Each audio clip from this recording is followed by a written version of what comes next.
पति की कमाई पर पत्नी का कोई हक नहीं। पूरे घर में अजीब सी चुप्पी छाई हुई थी। सुई भी गिरे तो आवाज़ आए। सब एक दूसरे से नाराज़ होकर अपने अपने कमरे में पड़े थे। कोई पहल नहीं करना चाह रहा था। सब एक दूसरे से उम्मीद लगाकर बैठे थे कि वो पहले आए, वो पहले आए। पहले आप के चक्कर में सुबह से शाम हो गई और घर की चुप्पी नहीं ख़त्म हुई। तभी शुक्ला जी उठे और किचन में जाकर सबके लिए चाय बनाई और सबको आवाज़ दी। सबसे पहले अपनी अर्धांगिनी जया जी को आवाज़ लगाई, श्रीमती जी आइए, गर्मा गर्म मसालेदार चाय तैयार है। दूसरी आवाज़ अपनी बहू रागिनी को लगाई, रागिनी बेटा बाहर आओ, आज तुम्हारा काम तुम्हारे बाबूजी ने कर दिया है, जल्दी से आओ वरना चाय ठंडी हो जाएगी। तीसरी आवाज़ अपनी बेटी नेहा को लगाई, नेहा बेटा जल्दी से बाहर आओ, आज तुम लोगों के झगड़े ने मुझसे काम करवा लिया। हंसते हुए बोले शुक्ला जी। सबसे पहले बहू रागिनी बाहर आई और बोली, बाबूजी आपने चाय क्यों बनाई, मुझे आवाज़ दे देते मैं बना देती।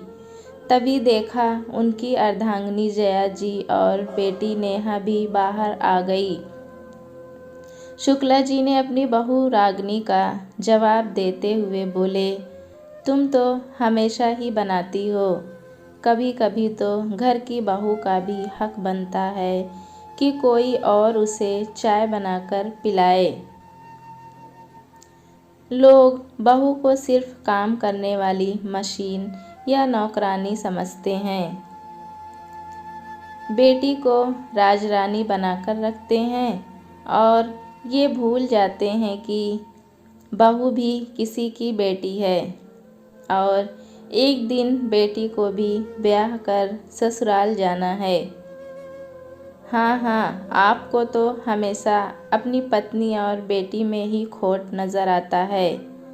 पराए घर से आई बहू में गुण ही गुण नज़र आते हैं। यही श्रीमती जी सोच गलत है आपकी। बेटी अपनी और बहू पराई।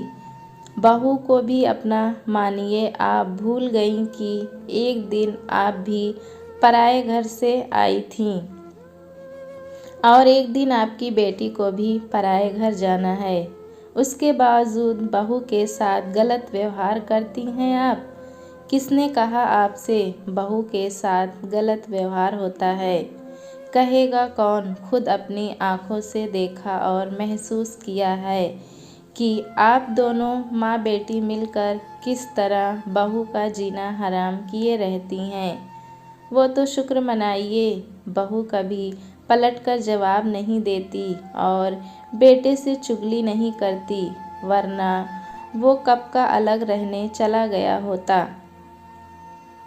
शुक्ला जी प्राइमरी स्कूल में अध्यापक थे, अब रिटायर हो चुके हैं। घर में पत्नी जया जी, एक बेटा राघव जिसकी शादी रागिनी से हो चुकी है। राघव भी अपना कोचिंग सेंटर चलाता है। बेटी नेहा जो अभी पढ़ाई कर रही है। रागिनी भी पढ़ी लिखी और कामकाज में होशियार है, लेकिन माँ बेटी मिलकर उसका जीना मुहाल किए रहती हैं। हर वक्त उसकी हर बात में रोक टोक, उसका हर सामान उससे बिना पूछे ही निकाल कर इस्तेमाल कर लेती हैं और अपने हर सामान में ताला लगाकर रखती हैं। यहाँ तक कि नेहा हर समय ये भी देखती रहती है कि कब भैया भाभी से हंसकर बात कर रहे हैं या फिर पति पत्नी साथ में थोड़ा सा भी समय बिता लें तो तुरंत माँ से आग लगा देती है और माँ बेटे के सामने तो कुछ नहीं बोलती, लेकिन बेटे के निकलते ही पूरे घर में तूफान खड़ा कर देती हैं। घर में जवान बहन है, लेकिन कोई शर्म लिहाज नहीं रह गया है। रागिनी कहती भी, माँ हम लोग भी समझते हैं, आपस में हंस बोल लेने से कौन सा अनर्थ या पाप हो गया।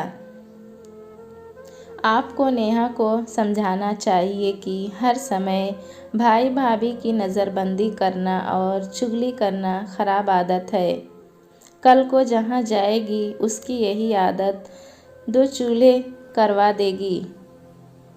शुक्ला जी जब ड्यूटी पर जाते थे तो घर के मामलों में इतना ध्यान नहीं देते थे, लेकिन जब से रिटायर हुए हैं तो ज़्यादातर घर में ही रहते हैं और सब कुछ देखते रहते हैं।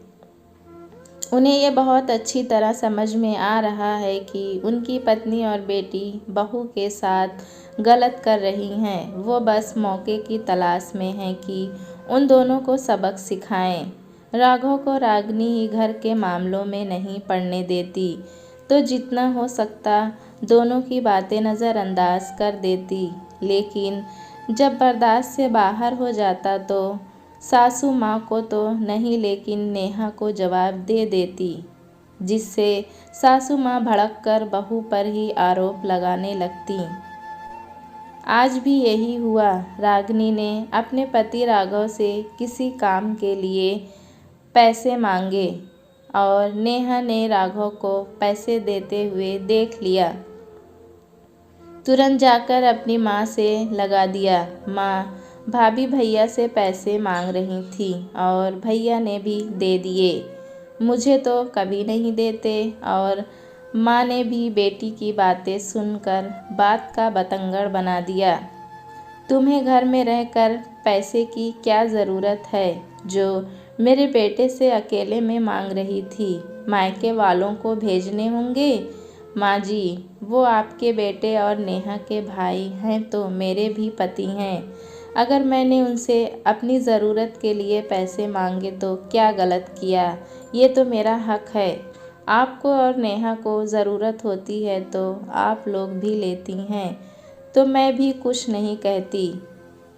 नेहा, तुम्हारे भैया तुम्हें हर मौके पर गिफ्ट और पैसे देते हैं और माँ जी आपका बेटा अपनी हर महीने की पूरी सैलरी आपके हाथ में रख देते हैं। मैंने तो कभी कुछ नहीं कहा। चाहूँ तो मैं भी उन्हें रोक सकती हूँ, लेकिन मैंने ऐसा कभी कुछ नहीं किया।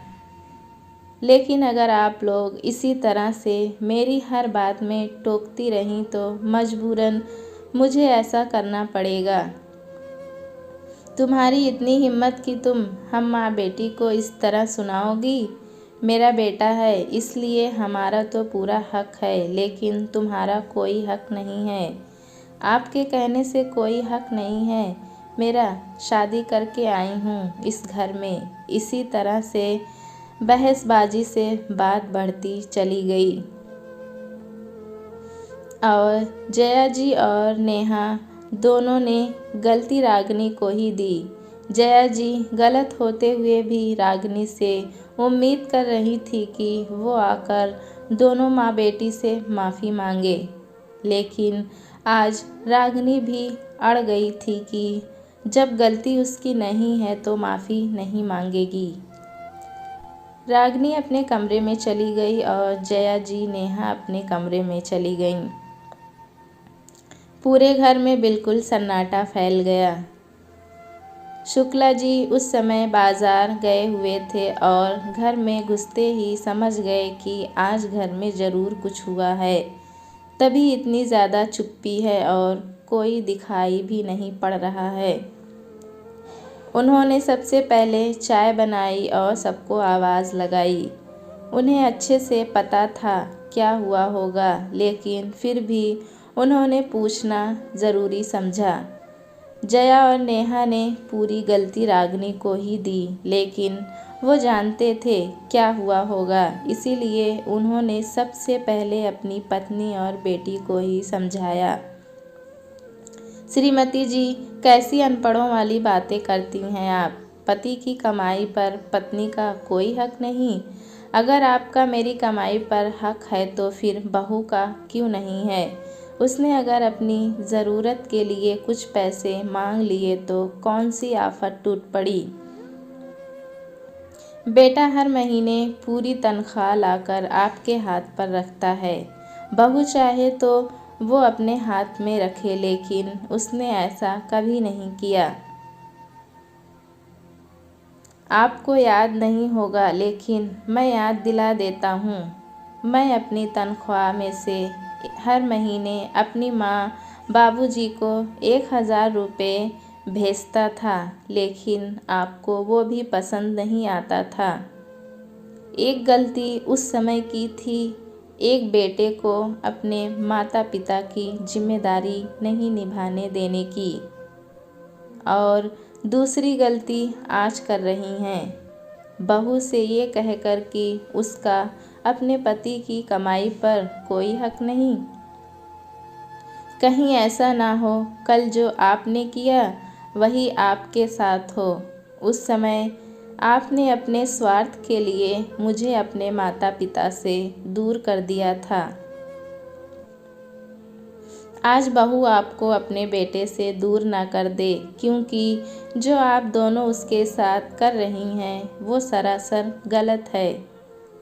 नेहा, तुम दोनों गलत हरकतों में एक दूसरे का साथ देती हो। तुम्हें अभी ये बात समझ में नहीं आ रही है, लेकिन जब ससुराल जाओगी तब समझ में आएगा।